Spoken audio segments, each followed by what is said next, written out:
Assalamualaikum warahmatullahi wabarakatuh. Di sini saya akan menjelaskan tentang apa itu arti akhlak tercela. Di sini akhlak tercela, saya akan menjelaskan 5 tentang akhlak tercela tersebut, yaitu hubud dunia, hasad, ujub, sombong, dan riya. Yang pertama, hubud dunia adalah sumber kehancuran umat. Penyakit ini sangat berbahaya karena dapat melemahkan sekaligus mengurus keimanan umat muslim kepada Allah Subhanahu wa taala. Bahkan Rasulullah Subhanahu wa taala sangat risau jika umatnya sampai terkena hubud dunia.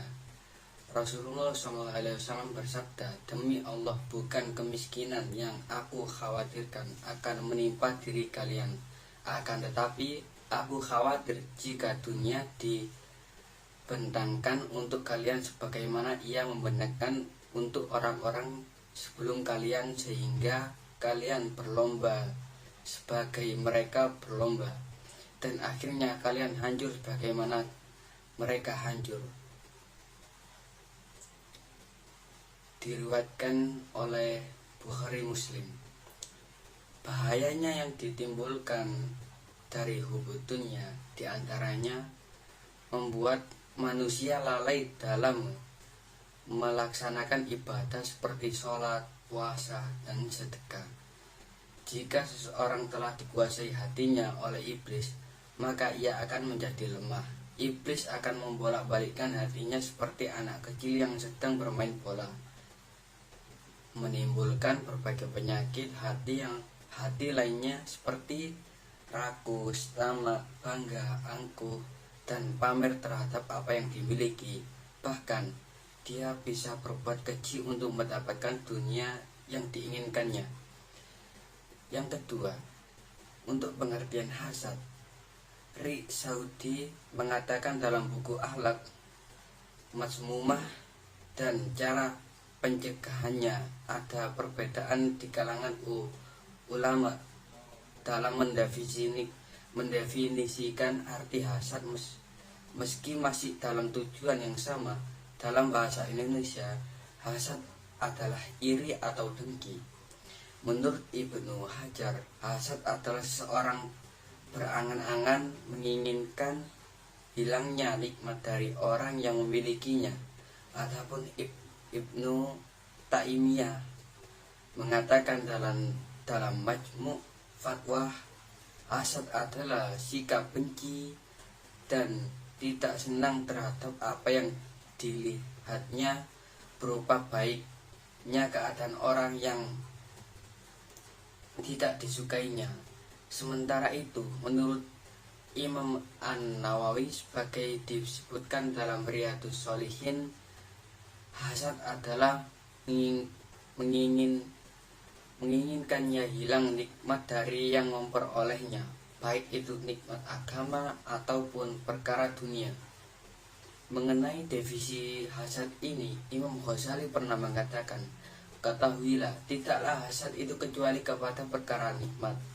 Jika Allah memberikan suatu nikmat kepada saudaramu, maka engkau akan mengalami suatu dari 2 hal tersebut. Pertama, engkau membenci kenikmatan tersebut dan menginginkan nikmat itu hilang, maka inilah yang disebut hasad." Ucap sebagaimana dikutip Rik Usadi dalam buku Akhlak Mazmumah dan cara pencegahannya. Larangan berbuat hasad. Rasulullah SAW melarang umatnya untuk berbuat hasad. Dari Abu Hurairah bahwa Nabi Muhammad SAW bersabda, "Hindarilah kamu daripada hasad, karena hasad itu segala amal kebajikan bagai api memakan kayu bakar." Diriwayatkan oleh Abu Daud. Yang ketiga, ujub, artinya perasaan bangga terhadap diri sendiri. Orang yang memiliki penyakit hati ini akan beranggapan bahwa amal dan kebaikan disebabkan karena dirinya bukan dari Allah Subhanahu wa taala. Kata ujub atau ijab bi an-nafs memiliki dua makna. Pertama, kata tersebut diartikan sebagai senang. Mengapa? Menganggap baik dan tertarik.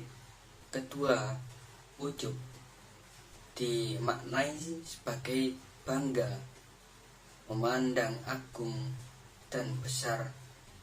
Ujub juga seringkali diartikan sebagai kagum.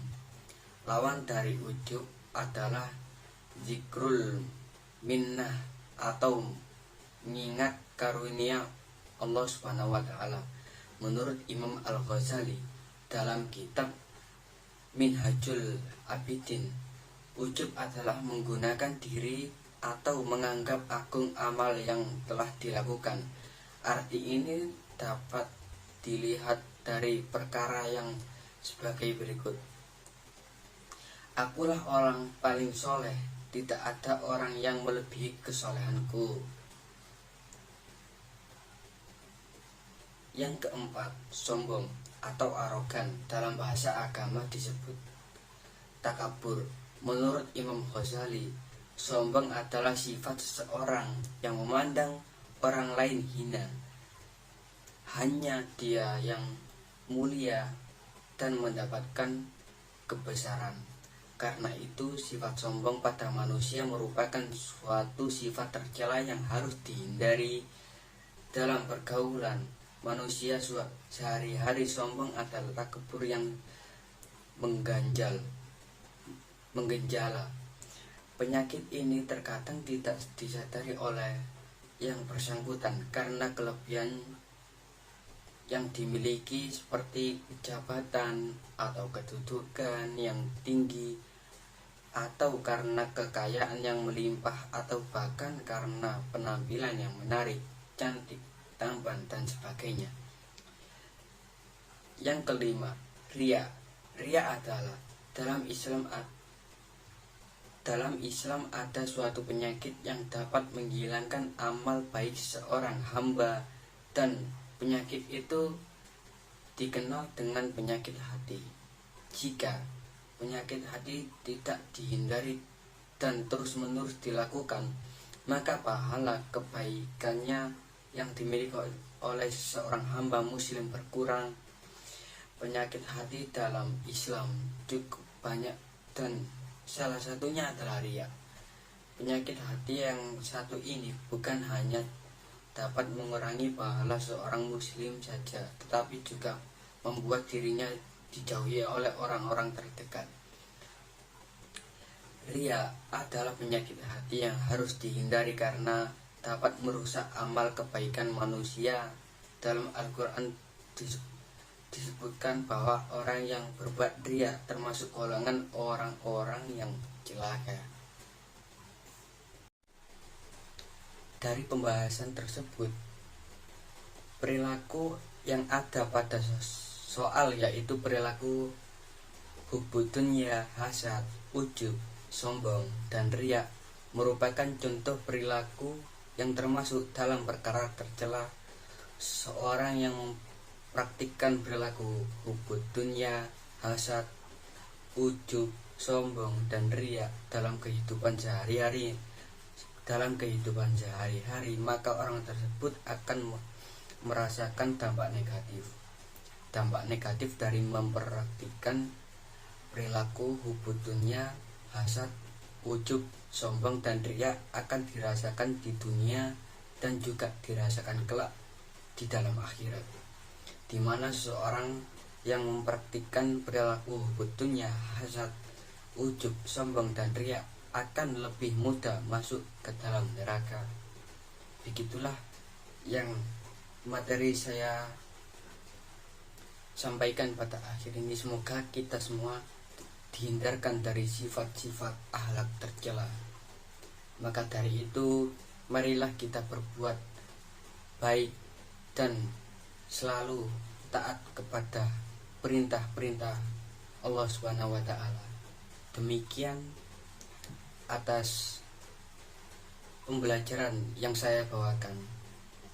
Wabillahi taufiq walhidayah. Wassalamualaikum warahmatullahi wabarakatuh.